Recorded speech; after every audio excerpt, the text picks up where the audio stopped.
Question ये कह रहा है कि एक लड़का घर से कॉलेज तक 35 किलोमीटर प्रति घंटा की गति से यात्रा करता है और 3 किलोमीटर प्रति घंटा की गति से वापस आता है। पूरी यात्रा में 6 घंटे 30 मिनट का समय लगता है, तो घर से कॉलेज की दूरी कितनी होगी?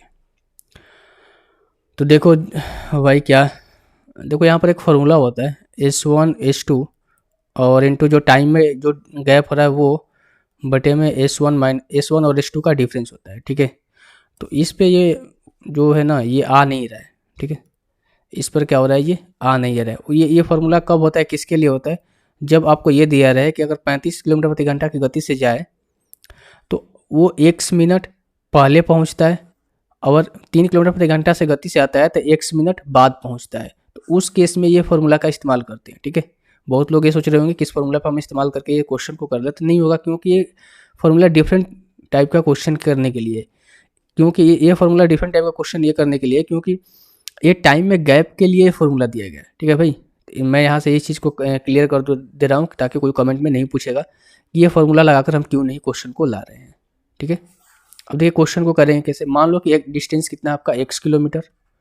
यही एक तरीका है। डिस्टेंस कितना है आपका, x किलोमीटर। देखो x बटे में 35 एक हो जाएगा जाने के लिए जो समय लगेगा, क्योंकि हम जानते हैं कि टाइम इक्वल्स टू क्या होता है, वो होता है डिस्टेंस अपॉन में स्पीड।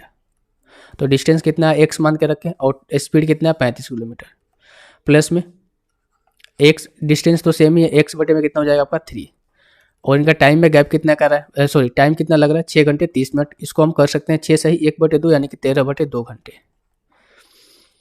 अब यहाँ से देखिए, अगर मैं इनका एलसीएम लूँगा तो हो जाएगा कितना आपका 105, ये हो जाएगा 3x, और ये हो जाएगा कितना आपका 35, x इक्वल्स टू हो जाएगा 13/2। अब इसको मल्टीप्लाई करेंगे इससे और इसका इसके, तो ये हो जाएगा कितना 3 दूनी 6 और 35 दूनी 70, तो कितना हो जाएगा आपका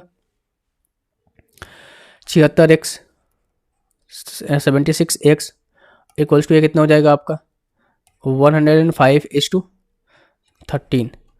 ठीक है भाई, ये हो जाएगा। तो x की वैल्यू कितनी आ जाएगी 105/13 अपॉन में 76। अब यहाँ से ds नहीं लगा सकते क्योंकि डेसिमल में पूछा गया आंसर, ध्यान रखिएगा ds हमेशा एक्यूरेट आंसर आपको देता है। तो हमें यहाँ से कैलकुलेट करना पड़ेगा क्या ये कटेगा। ठीक है, कोई बात नहीं, हम यहाँ से क्या करते हैं, इसको कैलकुलेट ही कर लेते हैं। देखो अगर मैं 10 से मल्टीप्लाई करूँगा इसमें हो जाएगा तो 10 50 हो जाएगा ये, और इसमें 3 से मल्टीप्लाई 5:3 15, और हो जाएगा कितना आपका 1, और हो जाएगा कितना आपका 3। इसको ऐड कर दो तो हो जाएगा 5 5 और 1 6 हो जाएगा 3 एंड 3 6 5। इसको हमें डिवाइड करना है 76 से, तो जाएगा कितने बार में 1 बार में, क्योंकि 76 इंस टू 2 कितना होता है भाई 142 होता है, सॉरी 152 होता है।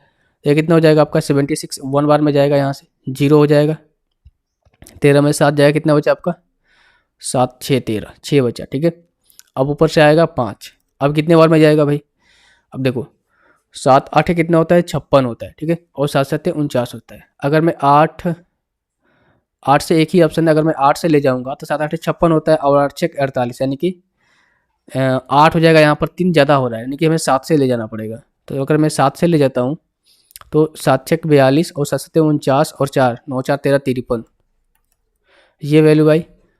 अब देखो 5 में से 2 जाएगा 3, और ये बच्चा कितना 10 में से 3 जाएगा 7 7 3 आया।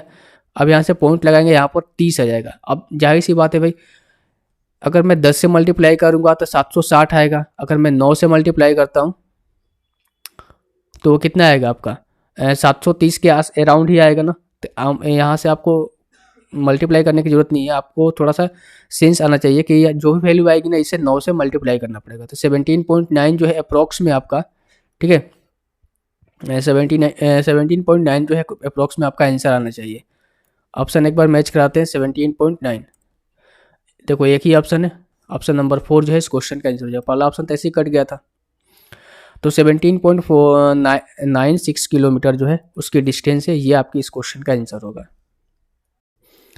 एक तरीका और है करने का, वो मैं आपको समझा देता हूँ। ठीक है, बेसिकली यही तरीका है, जैसे कि मान के चलो ये आपका क्वेश्चन है ना, ये आपका क्वेश्चन है, देखिएगा यहाँ पर जो लड़का जो है घर से स्कूल जा रहा है, यह उसका घर है, और यहाँ से स्कूल जा रहा है। तो जो इसका बीच का डिस्टेंस है ना वो तो सेम है दोनों केस में, या तो घर से स्कूल जाए या फिर स्कूल से घर है, डिस्टेंस तो सेम आएगा। तो जब डिस्टेंस सेम होता है तो जो स्पीड का रेशियो होता है वही उसका रिवर्स टाइम का रेशियो होता है, जो टाइम का रेशियो होता है उसका रिवर्स स्पीड का रेशियो होता है। अब एक चीज़ आप जानते हैं कि यहाँ से डिस्टेंस इक्वल्स टू होता है स्पीड इनटू टाइम, ठीक है।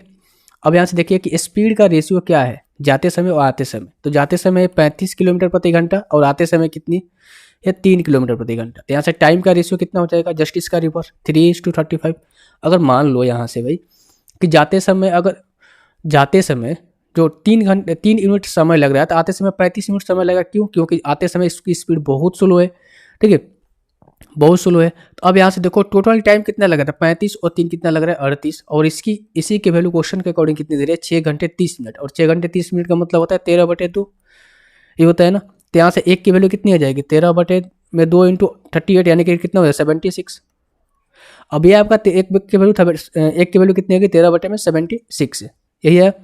और हमें निकालना है क्या डिस्टेंस, और डिस्टेंस इक्वल टू क्या होता है स्पीड इनटू टाइम। या तो डिस्टेंस आप इससे निकालो या फिर इससे निकालो, दोनों केस में सेम ही आएंगे। तो यहाँ से डिस्टेंस कितना हो जाएगा 35:3 यानी कितना हो जाएगा 105। अब इसको कैलकुलेट करोगे कितना आ जाएगा 17.96 किलोमीटर। तो चाहे तो आप इस तरीके से भी कर सकते हो या फिर चाहे तो आप इस तरीके से भी कर सकते हो, दोनों तरीके में कोई दिक्कत नहीं। हमने यहाँ से x मान लिया और यहाँ पर हम x की हटा दिए, यहाँ से हमें इस तरीके से इस्तेमाल किए। पर आपको कैलकुलेट तो करना पड़ेगा, यानी कि पॉइंट जो है ना पॉइंट डेसिमल में आंसर है तो आपको वो चीज़ तो करना पड़ेगा, ठीक है दोस्त। तो दो तरीका है। आई होप ये क्वेश्चन आपको समझ में आ गया होगा।